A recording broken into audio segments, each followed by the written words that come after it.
Welcome to another exciting episode of 60 Plus Uncensored, the show where we have real, unfiltered conversations with people over 60 who are still working, growing, living with purpose, and refusing to fade quietly into the background. I am your host, Seb Fry, and I started this podcast because I wanted to shine a light on people who are still out there doing the damn thing, building businesses, chasing dreams, raising hell, or just living life on their own terms. And that's why I'm very excited to welcome Joyce Feustel to the show. After a 17-year career in sales, Joyce Feustel created Boomer's Social Media Tutor.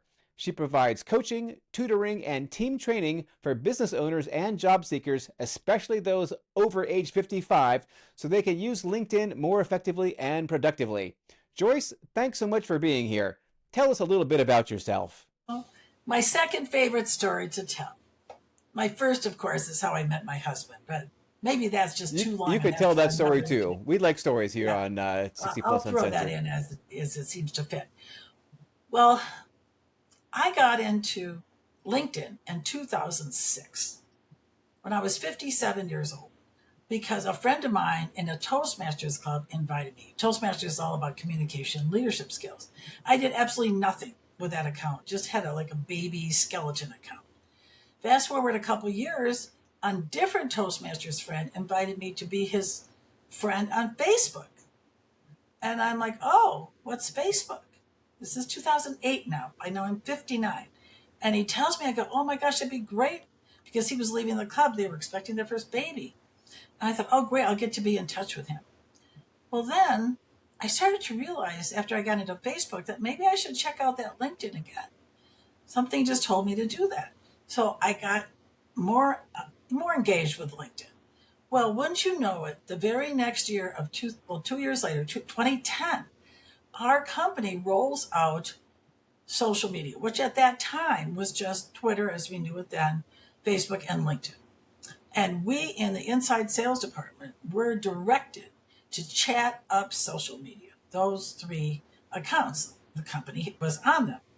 Well, as it turned out, I was really, really good at chatting up social media because we were salespeople and largely commission based salespeople. The manager, to get us to do this at all, felt he had to give us a little spiff. So for $5, that's term a little sales bonus, you would get $5 every time you got one of your clients or even potential clients to follow the company on Facebook or Twitter or join our LinkedIn group.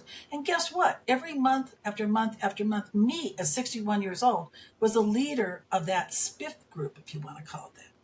I was the best chatter upper. So my 35-year-old manager said to my 61-year-old self, Joyce, oh my gosh, since you're so good at getting our clients engaged with our company's social media, have you ever thought of helping other people in your baby boomer generation to help them understand social media like you do? Which I thought was really amazing idea. And I kind of pushed back. I said, could I really do that? He says, oh, your whole demeanor changes. When you talk about social media, you have all this energy, and I can see you smiling, and we office close together. No, I think you'd be great at that. So that's how I'm sitting here today, is because of a 35-year-old man in a reverse ageism move, when you think about it. Anti-ageism. He didn't see a lady with gray hair approaching retirement. He saw this vibrant, excited woman who loved to talk about social media. Well, that's interesting, and I want to touch on that in more depth in a minute. But you seem to have skipped about 58 years of your life. So, so, so where does the story begin, Joyce? Well, December 22nd, 1948 is my birthday. Maybe I shouldn't say that out loud, but oh well. All the hackers will get it. So, at any rate, I was born in a town of 5,000 people. I grew up on a farm 10 miles away, a dairy farm. I'm the oldest of four. My mom was a teacher, my dad a farmer, of course. And I got his knack for talking to anybody, anywhere about anything. You've seen me do it right there at the conference we were just at. And I got a wonderful ability to educate people through my mother and be organized and all of that. So that's how I got started. And being a girl born in 1948, graduating high school in 67, maybe like your parents' age, well, I figured I'd be a teacher like my mother. So I went 2 different degrees for teaching, and I just am too much of a free spirit. I don't do well in a structured environment. So I kind of wandered around career wise. I did pick up a cute guy though. In 1971, I met my husband right after BJ graduated from the University of Wisconsin. I was living in Madison. I mean, so was he. We both went to school there. And I met him at a blue collar job because I heard about the job through some guys I met on a bus from going from Madison to Chicago. And because of being like my dad, I was just chatting with these guys on the bus. I heard about a job wrapping meat of all things, and humbled myself to take yet another blue collar job, which I swore I would never do. But there was this cute guy wrapping meat right across from me, and now we've been married for 53 years. So I say, humble yourself, take work, even if you feel it's below you, because you might find a cute guy or gal there. Well, as I heard So at one of the conference tracks, just say yes, right? I mean, yes, like, that's right. I just like this. So fast forward a little bit. We um, we started a family in 1980. Had a daughter, another daughter in '84, and I was a home mom through the '80s and into the early '90s. Very involved with the League of Women Voters. Myself, I was elected to local office. I also was beat the next time around. So it was very kind of public policy centric. And when we moved out here, well, I did work for my church for a year as an admin assistant. But when we moved here to Denver in August, 30 years ago, practically to this day, for my husband's job opportunity, I was starting all over. I was 46 years old. I didn't know anybody in Denver at all. And I cried a lot that fall. So did the 14-year-old daughter. She wasn't happy either. But anyway, we all managed to survive that time. And I found Toastmasters, man, just like about a year and a half after I moved here, got into sales, worked in sales for 17 years, Chamber of Commerce, Better Business Bureau, and then places like the University of Phoenix and, and a professional education program for people who are financial planners. So that's really takes kind of more or less us up to then when I retired into my business. So I actually had the concept of my business and the name for it developed in the fall of 2010. But I worked another roughly 2.5 years because I was only about 62 at that point, and I wanted more money toward retirement. So I just kind of gradually, I just practiced. So my Toastmasters friends would let me help them with their LinkedIn, and then they thought they should pay me. I said, no, I asked you. I want to have like a self-enforced internship to see if I liked doing. I've washed out in too many careers, so they liked it and I liked it. Then I retired and started charging money. all right. So we're going to talk a lot about LinkedIn and all of that. But before we really dive into that, so you were born in 1948 in Wisconsin on a farm. What was it like in 1948 in Wisconsin on a farm? Like, did you have like electricity? I mean, like what Oh was? gosh. I mean, I don't know. I mean, I have no First off, idea. I But want to clarify my dad was born in the house where we lived because he grew up in that same farm. I was born in a hospital, 10 miles away. We are my dad and my uncle who farmed together. My mom did more of the home stuff. Were very forward-thinking farmers in the 1950s. Now, once they took over that farm, they electrified. We had electricity, in the house, of course, and we had running water and all that. It was 1948, 49. But when my family purchased, my mom, dad, my uncle purchased the farm from my grandparents, then they mechanized the milking process. I've never milked a cow. I've never fed a calf. That's the kind of thing that my dad and my uncle and my brothers did. Is very sex segregated on that farm. And I never drove a tractor. I never had any interest, frankly, in the farming part of where I lived. It was just so interesting. My mom was a teacher, I say, who fell in love with a cute farmer. And there was no thing saying to my mom was, no, mom was never expected to work out in the farm chores because there was my uncle there. And us kids, as we were needed. But my brothers, like I said, did more of that. So um, it was actually a wonderful farm community.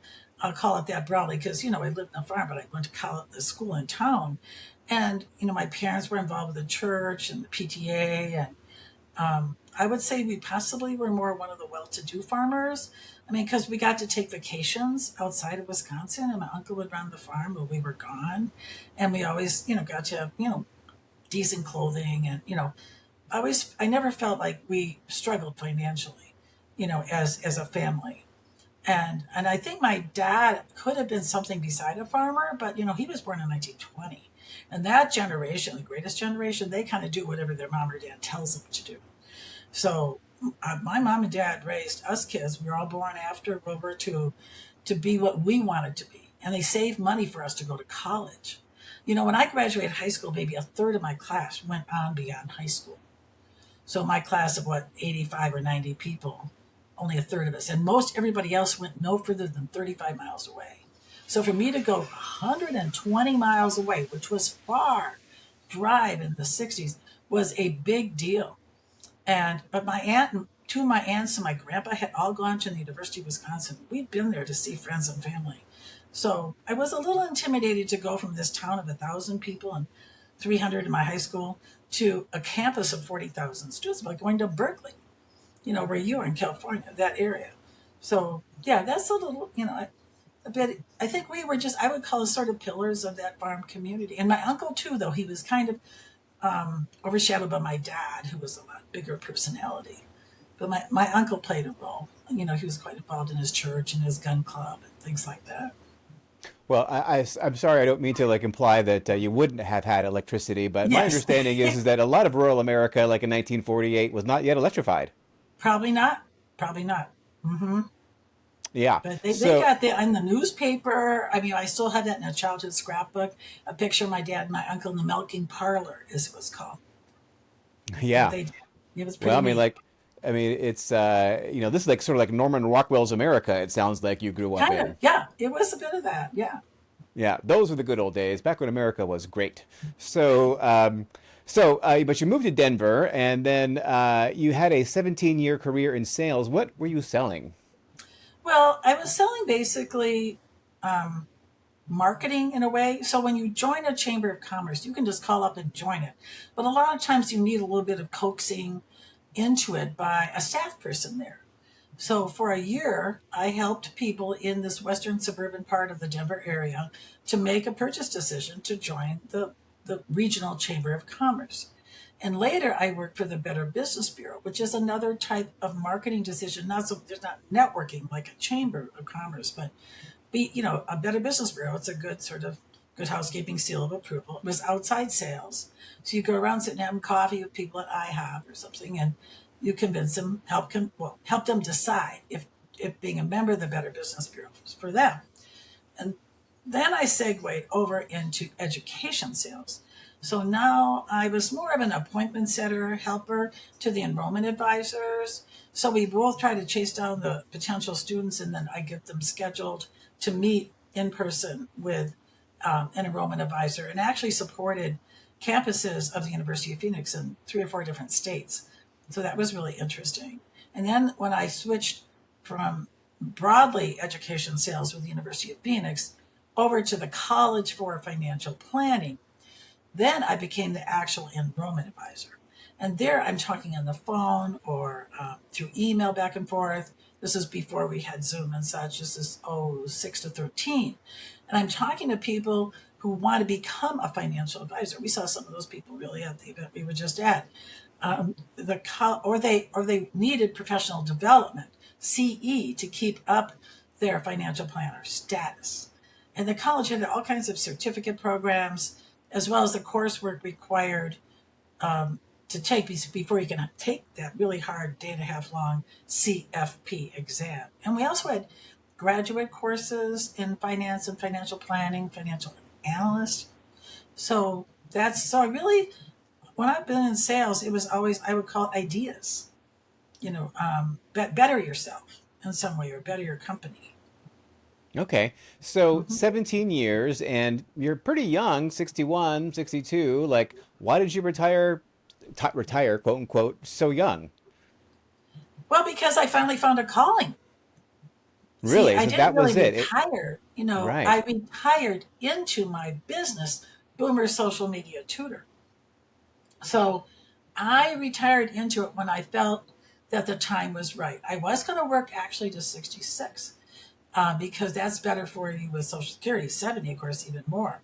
But you know what? I was done. I was done with being on the phone and talking to people. Oh, and the other thing, the company where I worked was moving. I was already driving at least 45 minutes, maybe it doesn't sound much in your area, 45-minute commute one way, each way, and then it was moving further away from my house. So that was kind of was a tipping point for me to retire when I did. Okay. So, a lot of people who are like at that age, they experience a lot of ageism in the workplace. But you said that your boss was the one who suggested that you do this. You said reverse ageism. But aside from your boss, like maybe your clients, your customers or whatever, did you feel any kind of like ageism in the workplace, working in your 60s or Not really. Not Okay, no. great. I didn't feel that. I mean, when you're in sales, trust me, it's all about production. It's all about hitting your numbers. And I would call myself a B-minus salesperson. I was just a little too chatty Cathy, and I didn't. My manager and I would listen to these tapes of my conversations, and he'd go right there. You could have closed. You could have closed them. I said, "Oh, but Brett, he was from Wisconsin, and the Packers. They had such a bad game. We had to talk that through a bit." Oh, and he'd throw up his hands and say, "Next time, get to the close faster." Okay. Oh, Brett, I will. I will. So that's the same guy that encouraged me to go off into my business. Everybody else was just, they always treated me like an equal. I honestly, maybe I was oblivious, but I never felt age discrimination really in any of my jobs. Oh, that Because is that is where I felt it, here's where I felt it though. When I left the Better Business Bureau and thought I was going to get into training or something, make a career shift, a pivot, and I was 54 years old, that's when I hit ageism because I get these people who were in maybe their 30s, it could have been my kids or 20s, and they saw a middle-aged woman who they didn't think I could do what they either they thought I couldn't do it or they thought I was overqualified. And I would just take that job at the University of Phoenix because I tried there a couple times, and then I would just take it for a little while, then leave and get something better. So it was more where people didn't know me, where I felt the the age discrimination. okay. Gotcha. So here you are. You're working 17 years, and then your company is on LinkedIn, Facebook, and Twitter. And what did you think about all that social media when it first came around? What was your like initial impression of all that? I just didn't know quite what to make of it. I think I didn't really understand how it worked. We're talking like back in '06, when I first got into LinkedIn. I just really, I just liked this woman. She asked me, I thought, well, what's to lose? So I had formed an opinion. But what happened when I really took LinkedIn seriously starting in '08? That was a time I was in a leadership role with my Toastmasters actually district, which goes beyond the club. It's all of Colorado and Wyoming, where I was helping struggling clubs to get back on track. And I would appoint a coach to the club that was needing help. Well, I heard about this Toastmasters International group on LinkedIn, and I joined it. I met Toastmasters from all over the world. So I learned things from them. I had this guy in Dubai who I was mentoring, mind you, through email. We never had anything like Zoom, but it was all through email. But I met him through that group. And so I found all these other people who really geek out on Toastmasters. So I thought, so then I started to have a really warm place in my heart for LinkedIn because that's how I met these people. And then I got to thinking, well, I should understand a little bit more how it works. So it was very incremental, I would say. And Facebook, well, gosh, as soon as I got on Facebook, all these people started friending me. And, I have family all over the world. And that was my nieces and nephews back when younger people used Facebook. They'd all accept my friend request. And I knew when the baby was born or when so and so got engaged. I just really loved just how you could be so connected with people who you hardly ever see, in real life. Yeah, it's good for that. So that's an interesting way that you really got into LinkedIn. I've never heard anybody share their LinkedIn story quite like that. So I can see why you have an affinity for LinkedIn now. But you are the Boomers social media tutor, and so you give tutoring on both LinkedIn and Facebook and anything else, or is it mostly just those two? It's just tangentially on Instagram a tiny bit. In fact, I was helping one of the attendees We were just at one of those receptions. I sat with her at the conference where we just were, helping her do some brainstorming about Instagram and Reels, of which I know next to nothing really, but we did some brainstorming. But no, seriously, for tutoring itself and having people pay me money, per hour is how I charge. It is when I started, except when I started, it was almost like 60-40, 60 LinkedIn, 40% Facebook. But then over the years, and this is Facebook for business, I want to stress, not like, oh, I can help you get in touch with your cousin Joey or something. But then over the years, I've really migrated almost completely to LinkedIn as my social media platform that I promote the most, that I spend the most time on, because I feel it's the most robust platform for business people. So, who are my target audience? Are people like you who are business people that want to show up, maybe not for your end user, in your case as a realtor, but for the whole like real estate adjacent people. You could get to know them through LinkedIn and be their cheerleaders and know what's going on with them.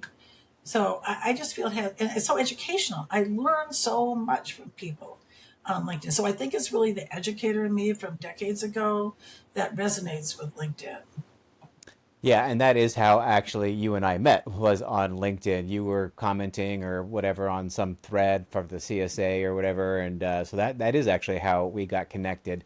Well, what do you think is like one of the, or maybe several of the biggest misapprehensions or misunderstandings that people have around LinkedIn? Let's forget about Facebook because I agree. Facebook for business, unless you're advertising and paying money on Facebook, is basically not for business, in my opinion. So, Right. but LinkedIn, not true. LinkedIn is definitely for business for free. So, but what do you think are some of the biggest like misapprehensions or misunderstandings that you run across when it comes to like using LinkedIn for like career advancement or networking or whatever? Well, I think a lot of people have the misconception that LinkedIn is used primarily when you're looking for a job or trying to hire someone to fill a job. And, LinkedIn was started back in 2003, the year before Facebook. And it was actually started to have people network, to have business people or professionals, they may use that word, from all over the world get to be connected with each other. It was never started per se as a way to help you find a job or hire someone. But a lot of people still think that. Also, I think there's a misconception you have to pay LinkedIn to do a lot of things on it, which is not true. I think they people can be annoyed by folks. There's a lot of fake accounts there. This is true. So people can have folks kind of wanting to connect with them who they creep them out. So then you have to deal with all the riffraff, and that is a pain in the neck.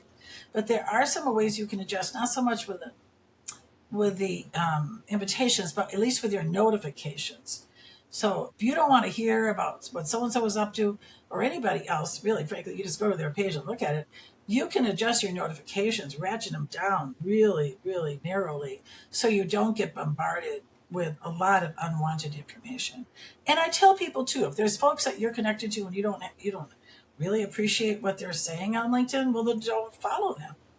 So before you start making, negative statements about LinkedIn, look at if you have you made any adjustments to your settings so that you don't, so you don't get a lot of information that's unnecessary. I'm trying to think of other misconceptions. Oh, another thing is too, I think people think, well, I'll compare it to Tinder just because it's fun to say it. So if you're out there looking for a gal, a guy, whatever, and you find your person, right, you would presumably be off of Tinder, not looking at because you have your person. But in LinkedIn, they think, well, I have my job, so I'm leaving LinkedIn. I don't have to spend any time on LinkedIn. Well, personally, what I feel that is, I feel that's selfish. I feel, okay, you got your job. What about other people who might want to know about you and what you do in your job, who want to do informational interviewing? What about supporting your buddies, your friends, your connections, maybe being in touch with people you used to work with? So I think of LinkedIn as a place to be of service to other people, bottom line. I don't know that other people have come around to that quite yet. I mean, many have.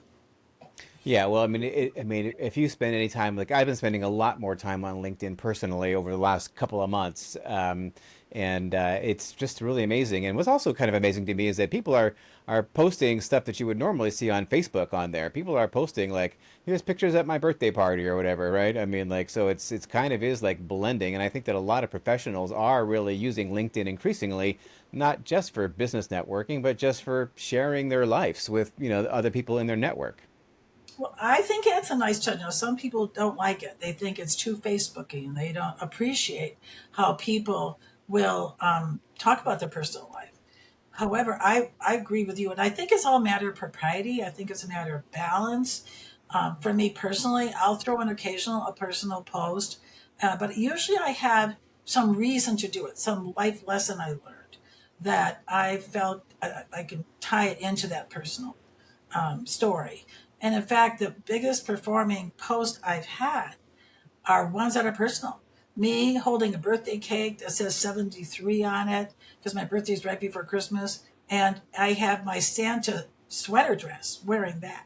Has something like 2,500, 25,000 views. So, yeah, I Oh, think it's that's fine. that's a lot of views. I don't think I've ever had Yeah. anything have 25,000 views ever on any platform I've ever had. Well, I'll tell you, that was quite the day. I think it ranked right up there with me and Lake Louise on a vacation, in Banff, Canada. And so, yeah. Oh wow, Yeah. that's very cool. All right, so one thing you mentioned earlier was that you can like filter out like posts that you don't want to see, and then you said you don't have to follow Mhm. them. So if I don't follow anyone on LinkedIn, I'm not going to see that in my feed. I have to follow them in order to see their posts. Is that correct? Oh, I'm sorry if that I misrepresented that statement. Okay. Whenever you're connected with somebody, you are automatically following them. So I'm saying on a case by case basis, I mean, a person by person basis, a better word. If someone consistently is posting information you have no interest in, you can, just like you can on Facebook, you can unfollow that person. Now, they will still see your post, but you will not see any of their posts unless you go over to their LinkedIn page or LinkedIn profile, technically, and you read what's going on with them. Go to the activity section and read up on them. So that I would unfollow very rarely. And also, I wouldn't even read the news feed. I mean, that could just get you all sucked into some, not doom scrolling so much with LinkedIn, but you could be just get all distracted. So I think once you start commenting on somebody's stuff pretty often, then their stuff pops to the top. When you open up your newsfeed, there's Janine Vandenberg, somebody who I totally respect. Or there's some Sandra Long, huge LinkedIn expert, written books on it. Their stuff will always surface, or almost always surface, because LinkedIn, the algorithms know that I'm interested in these people. I hope that makes sense. So don't worry. And you can also just follow people and not connect with them. I mean, there could be a situation where you want that.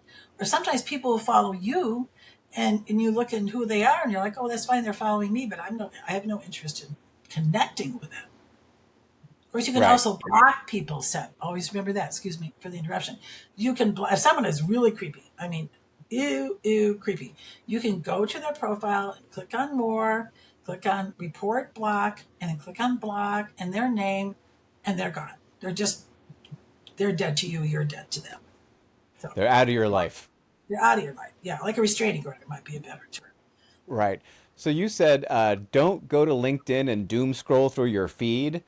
Did I hear you say that? So Yeah, that's what yeah. I do. I go into LinkedIn and I doom scroll through my feed. And but how else do I see what like my connections are up to if not through Well, my okay. feed? I have like 11,000 connections, so that's part of it. So I have so many people. So no, well, guess what? I want to maybe reframe that and say, oh, sure. If you have like 5, 10 minutes to spare, and I do that occasionally, sure. I go to my feed and just go looking for people. Oh, what's going on with them, and that. But you could also create a list like for you. Maybe you have we call it a short list of 10, 20, maybe up to 30 people. People in your real estate space, personal friends of yours, and you just make a list and you just proactively go over to their LinkedIn profile and click on activity, click on post, and then you just go through all their posts. So I'm saying that there's ways, especially people get overwhelmed with that feed. Let's say, well, then just go and look at those people. And if you want to look at your feed, that's fine. So does LinkedIn have a facility for actually creating lists of people? I didn't think they do have that list Oh, well, facility. no, no, you do it. You have to do it. I think back in the day, actually, that might have been possible. Sometimes I confuse LinkedIn and Facebook. Right. I think they might have removed Yeah. that feature. So there's also like this paid version of LinkedIn where you're like $79 a month or $69 a month. And what is that about? And is that any good or worthwhile or? Well, first off, let's know there's different levels of paid. The lowest level of paid is $40 a month when you're paying on a monthly basis. The next level is the one you cited, which is around $70 a month, and that's called business. So the lowest level is career, more geared toward a job seeker. So when you pay that extra $30 and it's 70 a month, one of the biggest differences is you can write a higher amount of what they call InMails, messages within LinkedIn, sort of like Facebook Messenger, messages within LinkedIn to people you're not connected with. So that can be handy to do that. But most of the things that career has, I mean, that business has, I mean, a lot of them you can still see in that lesser amount per month. The one I like the best is when you're sending out the invite, you can send a note with it. LinkedIn, in its stupidity, in my opinion, now limits a free account to only 5 notes with 5 invites each month. Now, I suppose there are some people say, well, I don't even send out that many. So then I guess that's not a factor for you. But when I'm at an event like you and I were just at with the certified senior advisors, I invited boatloads of people to connect with me on LinkedIn. So therefore, I want to write them notes. I don't want to just send an invite, like, because why? I mean, I would rather send that out with an explanation of why I want to connect with it. Another feature that I like, and so that's the number one reason. Another thing I like is you can see back to 90 days who's looked at your profile. Now, some of these people will kind of hide a bit. They'll just say like they're you will see maybe like was you a realtor in California or something. So they wouldn't have their name and their picture and their headline. But the majority of people will be fully, disclosing themselves to you. So that can be helpful. There's a couple other, if you do, this would rarely happen, but if you look up loads and loads of profiles, LinkedIn does limit you to the number of lookups each month. So, but that's like a minor thing. I feel like, you can look up companies and learn more about a company on the company page.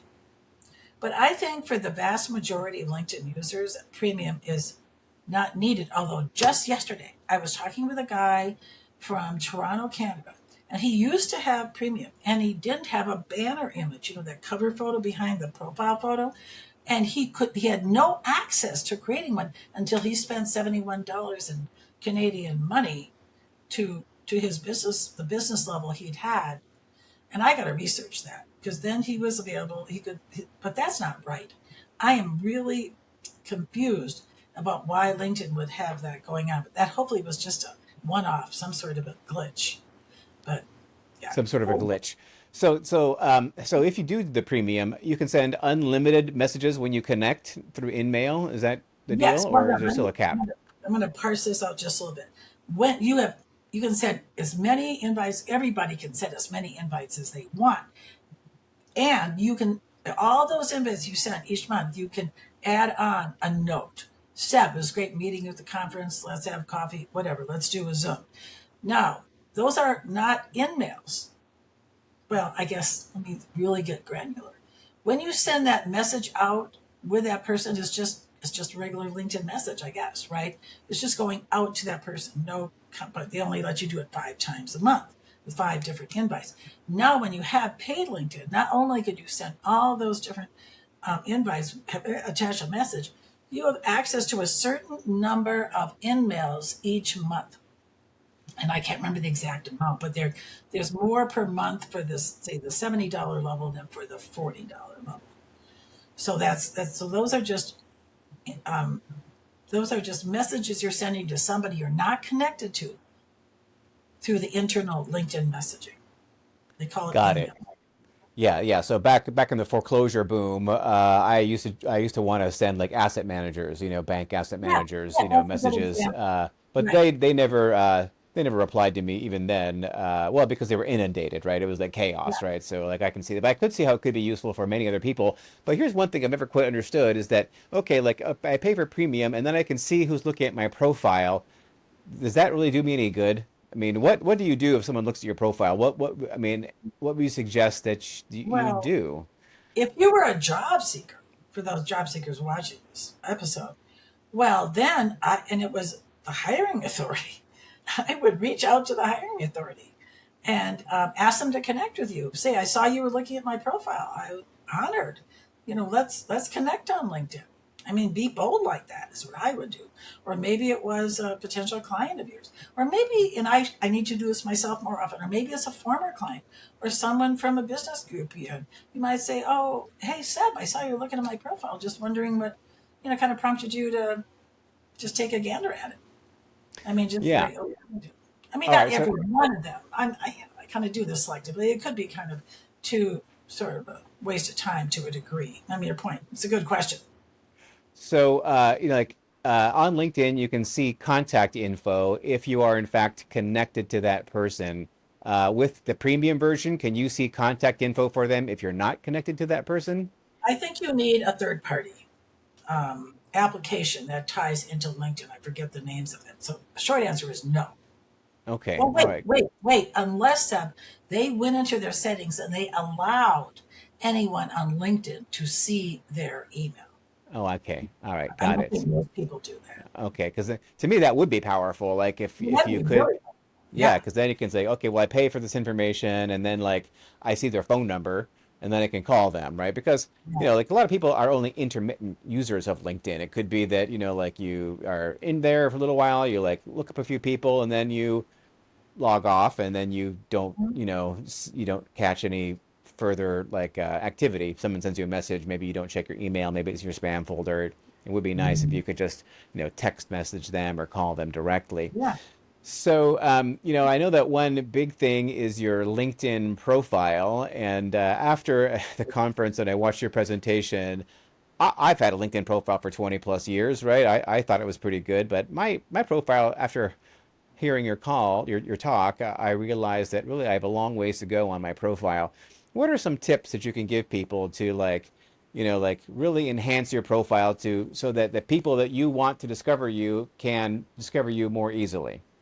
So kind of a flip answer is hire me like you're going to hire me. But if they're doing it, if they're on their own, I have a couple thoughts. First off, and I don't want to put myself out of business, but you can use an AI tool to help you. You with very discrete prompts to your ChatGPT or whatever AI tool, you will have a better looking profile. So that's a thought. Even if you have a free, I mean, I happen to pay for my ChatGPT, but but backing even further, go to your website, look how you're showing up. This is for business people, not job seekers now, and see how you're showing up there. What are yours? They call it assets, if you will, and think about your banner there, and then think about your other pictures that you use, and think about your headline, 220 characters. Who is your audience? Like for me, I say baby boomer specialist because that's still, 60 and up roughly is my target market. Then what do you offer them? You're a realtor. You could say realtor high end homes, realtor helping baby boomers or helping, older people sell their homes because that's a lot of who you're selling the homes. Baby boomer is specializing in tech because you're in Silicon Valley. So I mean a realtor specializing in tech, people who work in the tech industry. So you could do things like that, and the headline is critical. Your picture, your headline, your banner, three most important things. But then the next most important is your about section. So a lot of people kind of have a lame about section. A lot of times they'll just write it like they were on their website, just writing in third party and saying your services. But where's your personality in there? How did you get so interested in older people? Maybe they're the one, whatever reason. You want to have something about you, what makes you tick. That really is important. The why, all the kind of things along that line. Maybe a testimonial is nice too. So again, you can ask AI to help you with that. And then as you go down further, there's a featured section. So it's a nice way to bring some color and energy. I mean, LinkedIn's very boring. So when you can, just bring in something that has an image with it. Every post ideally would. As you go further down, you have the experience section. And there I say, well, let's say, maybe you're doing something like, say you're involved with a son's Boy Scout troop or something like that. Or you were in Toastmasters, like we've talked about that. You can even bring leadership roles in organizations into that experience section. and it gives great PR to the organization. It shows you have a heart and your generosity of spirit. You're involved in the community, and you can break up like you've got this podcast going, so you want to have a position for that. And of course, still your realtor position should be the main one that displays.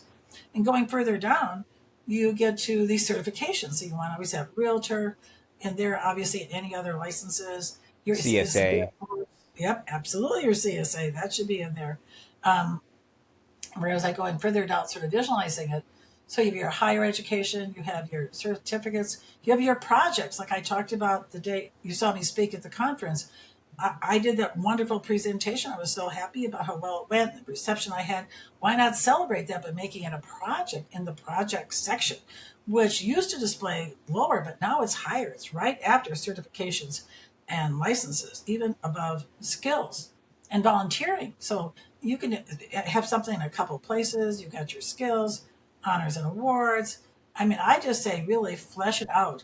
Go to add profile section and look there for sections you don't have. And that's how you can enter or start to populate those sections. Yeah. So one question that I have is like, like you want to make clear like what you do so that when people are seeing your profile, they're like, okay, I know that's what that person does. And here's the thing, like me, I have like, I guess you would say several things that I do now, right? So like I work with buyers, but the buyers who I mostly work with are Silicon Valley tech buyers. They tend to be younger. That might be like maybe one third of my business, and then like two-thirds of my business might be like working with seniors who are looking to downsize or Mhm. whatever, something like that. So that might be like two-thirds of my business. And then I have this new thing, podcaster, right? So like how do I put something on my LinkedIn profile so that I won't lose tech buyers who say, oh, he's a podcaster and he works with old people? Or how do I not turn off the senior homeowners who are really like the bread and butter meat of my business? How do I not turn them off? I'm saying, oh, well, he works with tech bros or he has this like goofy podcast thing. He's not like a serious realtor. How do I, not lose business and yet attract all three of those segments to my profile? Any tips there? And I'm probably not the Oh, only person who has that challenge. the first thing I want to say is don't ever create another account. Oh, that's good So advice. don't Yeah. create Seb as podcast host as a whole separate Seb Fry account. That confuses the hell out of people. Do not do that. So you're going to somehow have to weave these three together. And of course, two are related. Because your money comes from your realty work, I would start and I think I'd probably start with the sellers. Specializing, you know, working with sell your home. I can't think exact phrases, of course, but helping helping older people sell their house. I mean, whatever phrase you want, have something along that line. So I would start with that. Realtor specializing in older people selling their house. Then you would have work with buyers or who are you have a knack for, or you specialize. Don't use too many words, but the buyers, the younger buyers. You have to say younger, but people working in the tech industry. So something like that, and then 220 characters can actually it's a lot, and have those little vertical separators between these phrases. Like on Then, your profile. Your like profile I'm is not, pretty long. it is pretty long, and that's by intent. I mean, that's some people might say it's too long. I don't care because it covers the waterfront. I recently added the results that people get. Thank you, AI, because I wanted to have more of that. What's in it for them? Because I need to do it with my website as well. So then you would have, and then maybe your host 60 plus uncensored podcast, or however you want to frame that. Okay, so that's the headline. Then in the about section, you would lead with your real estate work. You would have a paragraph or two maybe for the sellers and older people there, and then for the buyers, and another paragraph on your podcast. That's probably the three sections of that. Then down in experience, I think it would make the most sense to have just like you have it now, one position for your work as a realtor. And there you have 2,000 characters in the position description, and then differentiate between because those sellers, blah, blah, blah, blah, buyers, blah, blah, blah. So you would just take stuff, I would think, off your website because you have a good, really good website and just reconfigure it a bit there. And then I would have a separate position, a separate entity. So your entity is 60 plus uncensored podcast. And your job title is podcast host, right? And you have 100 characters in that title if you want to expand on that. And then tell us about how do people get to be on who are you looking for to interview? Who is your podcast directed to? So go to look at other podcast hosts, how they structure. Just go and search within LinkedIn, podcast host, and look at their profile, how they set that up. And does that help a little bit? Yeah, that does help a little bit, and that makes me ask this question. So, like your headline or whatever it's called is pretty long. Is that searchable, right? Like, I mean, when is that how people can find you? Like, and say, I'm looking Yeah, for a LinkedIn expert yeah, because you have that written in. There are several different ways that's right. helping you surface yourself to like other Yeah, people who are yes, looking for that search kind of engine thing. optimization. That is searchable. Right, exactly. Hmm. Right. Okay, very good. And so then you mentioned having a company. So actually, I do have two companies on my profile. I have a Subfry Realtor, which I don't really do much with, and then I have Team 60 Plus, which is my new profile, my new business profile, which is 60 Plus Uncensored is under that, right? So 60 Plus Uncensored, our Oh, podcast here is really, an adjunct to Team 60 Plus, which is, services well, for like actually, I older like that. adults. Okay. That's fine too. That's another way to do it. So you're having different positions under your Team 60 plus. So you have your realtor life and you have your podcast host. So that's, I think, not intermingle isn't quite the word, but to have them be adjacent like that, I think works just fine too. Because your Right. podcast really is an extension of work you do with older people as a realtor. Yes, Right. it is. Well, it's I all, agree. yeah, it's all one and the same, part and Yeah. parcel, as they would say. So, Yeah. so you help people like overhaul their LinkedIn profiles, and uh, do you have like a done for you service where I could just say, you know what, can you just take care of this for me, right? Like just handle this for me, and then let me know when it's done, or is it really more like everyone gets together and like it's several sessions or one session, or how does that work? Well, for let's say a lawyer, we'll pick a lawyer, busy guy, gal. What I would, or I have IT people, another good example. So how it works is I interview them on Zoom, just like I'm like an investigative reporter almost. So I learn all about them. This is at my hourly rate of $165 per hour. So just FYI. So I gather all that information and then I spend time. Actually, I've done this for a job seeker too. And I go and look at all kinds of other assets, information that I might have about them. And then I put together a draft, that I would show them and say, here's what I think you should have in your about. And here are some more skills you should have. But that's so, yes, short answer is yes, I will do that. I am an extrovert off the chart. You probably already know that. That is no fun for me at all. At all. So what I think is more was preferable. And so people own their LinkedIn. Oh, Joyce just does my LinkedIn. No. I like to collaborate with people. It's my word of choice. So the two of us and our AI tools, I'm doing that a lot more these days, real time in the session, we tweak the about section or we go and look at the headline, what the AI tool thinks too. So I do it with the person and magically for most people, believe it or not, we can get a headline whipped into shape in 1 hour. Right. True So story. is it 1 hour just for the headline? You spend like 1 hour No, working no, on the no. headline The alone. profile. I misspoke if I said that. Oh my God, not 1 hour for the whole headline. My bad. 1 hour for the whole profile. But then there's part two, which is using LinkedIn. So if all we did was the profile there, I'll use a female analogy there. I'm dressed up, I got this great outfit, I like the earrings, I look really good, I'm ready for the dance. But oh dang, I never learned how to dance. Now what am I gonna do? Okay, so there we go. We go into who should I connect with? Like your great line, which is I told that story many times already. Should we just accept everybody? No, Sam. Weren't you paying attention? Remember that? So at any rate, Yes. you were so much fun to pick on because you're so sweet. And I know you. So we got to think about who you want to connect with, who invites you to connect. How do you use the search filters to find those specific people that you want to know what's going on in their lives, potential clients, potential referral partners? How do you do content? What are some ideas? There are posts, there are the articles, there are the LinkedIn newsletters, which just about everybody can do now.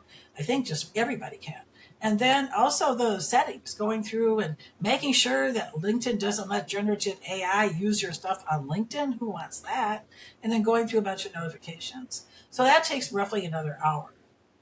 So that's what I really encourage people to do is both, or maybe an hour and a half, depending on the person. We might knock it all out at once. Okay. And so your typical, oh, look at that. I see you have a, newsletter here. I just subscribed to it on LinkedIn. Mhm. So that's one thing. So talk about that. I think you mentioned it at the CSA conference. There's like posts and there's articles and there's newsletters. Do you recommend that, like, let's just say that I'm a random, IT guy at Apple, right? Do you recommend that people have articles and newsletters, or like who are those best suited for? Well, I really don't know random IT guys at Apple, but I mean, if that person really has a specialty in their job and they like to write, or they with their AI do things together, and it's a niche of sorts, and so they think, oh, maybe almost like not a hobby isn't quite the word, but an extension of what they do, or maybe someday they might want to get a job, a promotion, some sort of a transfer of some kind, and they want to start establishing themselves as a subject matter expert in that area. It really helps, I think, to have a LinkedIn newsletter. Some people do them weekly, some could do them daily. Lord, I don't know. LinkedIn, but I do mine monthly. And so mine is called LinkedIn Tips and Insights. And for the content I've been blogging since 2012, a year before I even started my business full time. So I can go back to older blog posts, and then like you have in your website, those blog posts, and I reconfigure them a bit, update them as needed. So I think of them in a way like a grouping of blog posts. So when you look at a post that's often shorter, often time centric, but not always. And then you have your articles, which are like a blog post kind of. And you can have them on something that's more like time sensitive, but I think of a more evergreen material, you often. And then if you assemble the articles together under kind of a theme and a focus, that would be the LinkedIn newsletter. So if that makes sense, I hope. Yeah, well, that does make sense. So, like, like with normal SEO, like no one knows exactly how it works because it's all proprietary True. algorithm and all that, but, like the theory is that if you write more about this and like people click more on your stuff, then you'll get ranked higher. Is that the same thing true for LinkedIn? And Yeah. therefore, if you want to be discovered by recruiters, or, like somebody who's going to like, acqui-hire you or whatever, like your posts and your articles, they're gonna like make you like rank higher, or I believe that's true. I believe LinkedIn and Google are very, especially as that search engine, are very tight. Now things are changing. A lot of people now are searching through their AI platforms, so that's like a whole nother discussion. But yes, you do rank higher with those. When you consistently, that's the hashtags. Again, to make a very simplistic thing, a lot of people ask me about, is like the hashtags are topics you consistently write about, or you are expert in, or you have an interest in. That's the hash, the number sign. Then the tag is when you tag the person, you tag the entity, like the Society for Certified Senior Advisors. That's a company page, of course, with them. You can tag people, what's cool on LinkedIn, who you're not even connected to, may never be connected to, unless they have in their settings turned off that function. But the default function in LinkedIn lets you tag these people. So you can start associating yourself with authors and other, well-known people in your field. all right, that's a good pro tip. So tag liberally to help Yeah. you be discovered by other people. So you have these part A, part B, and that might only take a couple hours, maybe it takes more. Do you Yeah. have any other LinkedIn services that you provide, or is it really just that? Well, the couple of the things I do, they're really spin off of my tutoring works, the heart of my work. I have a workshop. So let's say you had worked with me. Say we work together next month or something. And 6 months from now, you think, I think my profile could use kind of a touch up, maybe a polish. I don't need to spend a whole hour with Joyce. I just want to see what she thinks about these three sections and what maybe up to three other people think about them too. So that I call my Enhance Your LinkedIn Profile workshop. I hold those every month on the second Tuesday from 9 to 10:30 Mountain Time. So it'd be 8 to 9:30 your time, Pacific Coast time. And so that's really cool because you get to meet random people. They're always done on Zoom from anywhere, really. And I've had people make really close friends. They just met them again randomly at this workshop. That's $115. So it's a pretty good bargain when you think an hour and a half, although you don't get all of your profile done, but you get the parts most important. And I do work on ahead of time. And with my AI, and I come into that workshop all prepared with very specific suggestions. See, when I work one-on-one with people, I do no prep at all. I might eyeball their profile, but I don't do any research, anything. I do it all with them in the moment. Then the third overarching thing that I offer are trainings. So say you knew you were part of your real estate team and you had 4 or 5 or 10 people or part of a professional organization or something. I would, for $350 an hour, then come in and do a team training. In a way, kind of like what I did at the conference. That would be an example of a team or a group training. So do you fly out to like companies Well, I'm and not at train? that caliber yet. No, I've done it virtually. Almost always I've done it virtually. Oh, Even for like when I did visit Denver, I did that for about 50, 60 people on their staff, and that was done through Zoom. right. Oh, I Okay. All help right. nonprofits too. I have a nonprofit rate, for that. Okay. That's good to know. So Joyce, what keeps you going? I mean, like you seem like you pretty, pretty fit. You seem like you have a high energy level. Maybe a lot more so than even average, I would say. Like maybe even more than me. I'm 20 years younger than you. What's your secret? What do you do? I, Do you drink a I, lot of coffee? What do you do? yeah, I do drink a lot of coffee. Yes, I think I am always curious. I'm the person asking questions. So I love to meet people. Have you ever done the Clifton Strengths? Used to call it the Strengths Finder. It's a tool through Gallup, and it tells you your top 5 strengths out of 35. If you take a book and you put the code into the Gallup website, there's 170 paired statements. Are you more this or that? So my top 5 right now, my very top one is activator. It's like I'm wired that way. Like light a fire under other people, light a fire under me. So that's part of it. Then another one I have in there, I have winning others over, this compulsive desire to meet people and learn their backstory. I am positive, I have communication, and I have connectedness. So I'm very big, almost spiritually really about connectedness, but I love to introduce people to other people. So that's another reason I go to groups, think, well, who can I meet that I could to tell somebody, how can I help them? How can I help them find, they're new to Denver. Maybe I can help them find a good networking group. So, and I think my dad had stamina. I think, hardwired stamina. And and my mom, both of them big talkers and listeners, but I think the stamina is what I got a lot from my dad. And I have a beloved husband of 53 years who has his own separate life, so he's not getting after me to go to the movies or go on a big trip. Well, we take some traveling, but he runs his life and then I run my life and we get along fine. So I don't have local grandchildren. But that's not exactly what you asked. But I do have all this energy, and I just funnel it. I do this in my Toastmasters, my church, and my business. I just like to be engaged. So are you still a Toastmaster?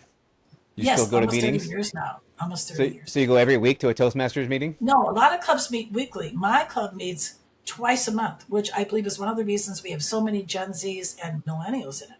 Because they feel tied down if it was every week, too much Toastmasters. They love to come, they all live in the area.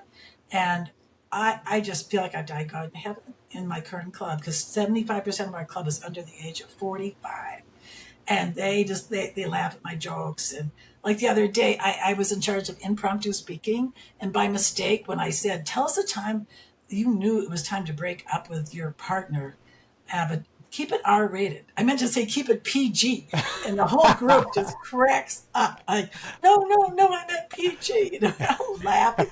And so this woman comes up, and sure enough, she was married once, and she tells us about her ill-fated marriage. How the honeymoon in Africa was the highlight of the little marriage that lasted 6 months. So yeah, I love to mentor other people. I mean, it's one of my big things. That's what I do a lot in Toastmasters. It isn't so much about me; it's about mentoring the others. Right. Well, at least you did say keep it X-rated, right? That Yeah, right. That's what I was thinking. X is not. Oh, X, that is really bad. It's really bad. All right. Well, Joyce, listen, we got to wrap it up here. But Yeah. before we do, any parting advice that you want to pass on to anyone who is, wanting to maximize their LinkedIn or social media or life in general? Well, I would say don't be intimidated by LinkedIn. You might say, oh, it's not user friendly. I don't like it. Well, get over yourself, and have pictures that look. If you have a neck, you're old, you got a neck that looks like this, own the neck, own the wrinkles. So if you're older, it's okay. All of that. Be comfortable in your own skin. And then here's the thing with LinkedIn, a little bit can go a long ways. So maybe twice a week, go into LinkedIn, 10, 15 minutes a week, unless maybe it might take longer for a post. See who wants to connect with you. Decide already. Don't just let the list just languish. Who wants to have a message with you? Message back as appropriate. Look at your notifications and go to maybe a couple, three people's pages and look at their activity. Make a comment or two. Honestly, it doesn't take that long. And there you've done like way more than most people ever do on LinkedIn. So you don't have to devote a lot of time. Right. It doesn't take all that much to beat everybody else Uh-uh. because most everybody else doesn't really do anything at Right. all. So, Joyce, if people want to get a hold of you, what's the best way? Is it LinkedIn? Is that the best way to reach you? Or do you LinkedIn have a is phone good, but number they or have to know how to. email or? Well, LinkedIn is good. They do have to know how to spell my name, which is tricky in terms of spelling and pronunciation. I think the best way is at my website, albeit long, Boomers, Boomer, like baby boomers, Boomers Social Media Tutor.com. So when you go there, there's a contact us tab, and you'll see my email. Yeah, that's probably, and you can learn a lot. You have a lot of videos there. It's pretty informational. Yeah, actually, it is a pretty cool site. And actually, one thing that's really nice is that it's easy to read, man. This is easy on the eyes. This is good for boomers who maybe have presbytopia or whatever it is. Yeah, Your right, eyes right. aren't You as want a sharp. larger font. Yeah. Yeah, yeah, it's Hmm. terrific. All right. Well, Joyce, hey, thank you so much for being a guest on 60 Plus Uncensored. I really appreciate it. And I know that people who are watching this are going to learn a whole lot, and they'll learn a whole lot more if they decide to work with you to tune up their LinkedIn profile. Well, thank you so much for having me. It's been a lot of fun. All right. Thanks, Joyce. We'll catch you on the flip side. All right, that's a wrap for this episode of 60 Plus Uncensored. Huge thanks to Joyce Feustel for setting the tone with such honesty and insight. Now, if you like this episode, do me a favor. Hey, do Joyce a favor. Hit the subscribe button, leave a review, and share it with someone you know who needs to hear it. And if you know anyone over 60 who's still doing big things, living boldly, working with purpose, or aging on their own terms, I would love to hear from you. Reach out at team60plus.com or join the conversation on 60 Plus Uncensored on Reddit. I'm Seb Fry, and this is 60 Plus Uncensored, because as we're learning, life after 60 isn't the end, it's just getting good. Subscribe now.